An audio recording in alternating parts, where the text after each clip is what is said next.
चेतना का स्तर, व्यावसायिक दृष्टिकोण और जीवन की गुणवत्ता। चेतना की परिभाषा। चेतना शब्द का अर्थ हर एक के लिए अलग हो सकता है और यह एक जटिल और बहुआयामी विषय है।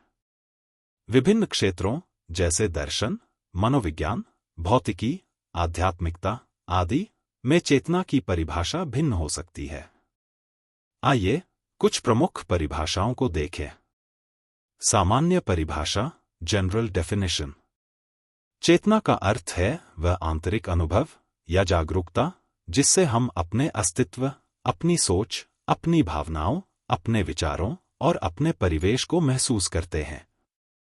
यह हमारे समीपवर्ती और मानसिक अनुभवों की संवेदनशीलता का परिणाम है।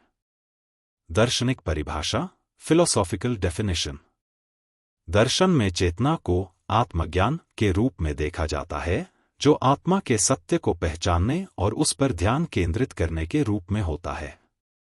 भारतीय दर्शन में ब्रह्मा और आत्मा की चेतना का अभ्यासी संबंध बताया गया है।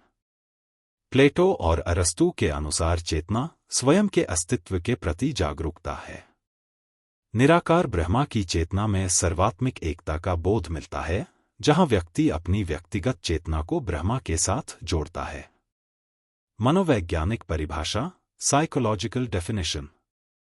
मनोविज्ञान में चेतना का अर्थ है वह मानसिक स्थिति जिसमें हम अपने विचारों, इंद्रियों और भावनाओं को जानने और समझने में सक्षम होते हैं। इसमें वर्तमान में जागरूकता और मानसिक प्रक्रियाओं की सक्रियता शामिल है।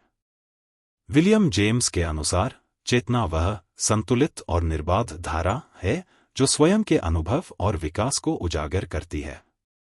फ्रायड के अनुसार चेतना केवल वर्तमान का अनुभव नहीं है, बल्कि उसमें अवचेतन और अचेतन स्तर की गहरी छिपी हुई इच्छाएं भी होती हैं। भौतिकी और न्यूरोसाइंस की परिभाषा, फिजिक्स न्यूरोसाइंस डेफिनेशन।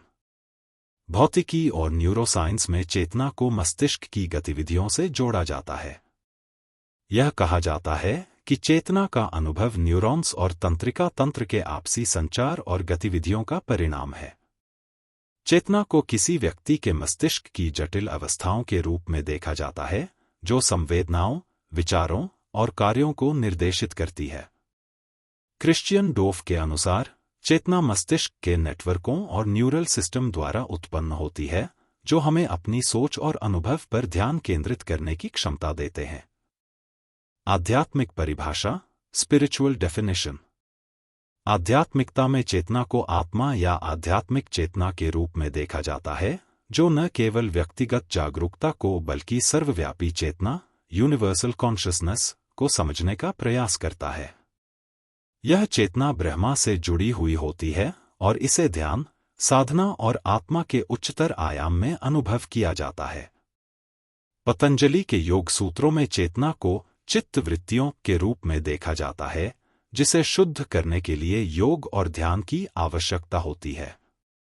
आध्यात्मिक साधना के अनुसार चेतना का उद्देश्य केवल स्वयं के अस्तित्व को नहीं, बल्कि संपूर्ण ब्रह्मांड और परमात्मा के एकत्व को समझना है। ट्रांसह्यूमनिस्टिक परिभाषा, ट्रांसह्यूमनिस्ट डेफिनेशन। यह आधुनिक दृष्टिकोण है जिसमें चेतना को प्रौद्योगिकी के माध्यम से विकसित और विस्तारित करने का प्रयास किया जाता है। ट्रांसह्यूमनिज्म के अनुसार चेतना एक ऐसी क्षमता है जो मानवता के भविष्य में मानवमशीन संलयन द्वारा विकसित की जा सकती है। विकासशील चेतना, जैसे जैसे मस्तिष्क को तकनीकी रूप से सहायता प्राप्त होती है, वैसे वैसे चेतना को विस्तार और निरंतर उच्चतम रूप में विकसित किया जा सकता है। अस्तित्ववादी परिभाषा, एग्जिस्टेंशियल डेफिनेशन। अस्तित्ववाद में चेतना को व्यक्ति के अस्तित्व के प्रश्नों से जोड़कर देखा जाता है। यह स्वतंत्रता, उद्देश्य और मृत्यु जैसे गंभीर पहलुओं से संबंधित होती है। अस्तित्ववादी दृष्टिकोण से चेतना अंतरात्मा की गहरी समझ के रूप में होती है, जो आत्मस्वीकृति और आत्मनिर्भरता की ओर मार्गदर्शन करती है। समग्र दृष्टिकोण, होलिस्टिक डेफिनेशन। समग्र दृष्टिकोण में चेतना को शरीर, मन और आत्मा के एकीकृत अनुभव के रूप में देखा जाता है। यह एक संपूर्णता की भावना है जिसमें हम अपने भौतिक, मानसिक, भावनात्मक और आध्यात्मिक अस्तित्व के बीच संतुलन बना सकते हैं। समग्र चेतना को शरीर, मन और आत्मा के सामंजस्य के रूप में देखा जाता है। निष्कर्ष: चेतना की परिभाषा बहुत विविध है और यह विभिन्न दृष्टिकोणों, संदर्भों और समय के साथ विकसित होती रही है। यह वह बोध है जो हमें अपने अस्तित्व का एहसास कराता है, चाहे वह व्यक्तिगत अनुभव हो, वैज्ञानिक दृष्टिकोण हो या आध्यात्मिक समझ। धन्यवाद। Madan Mohan, global humanity mission.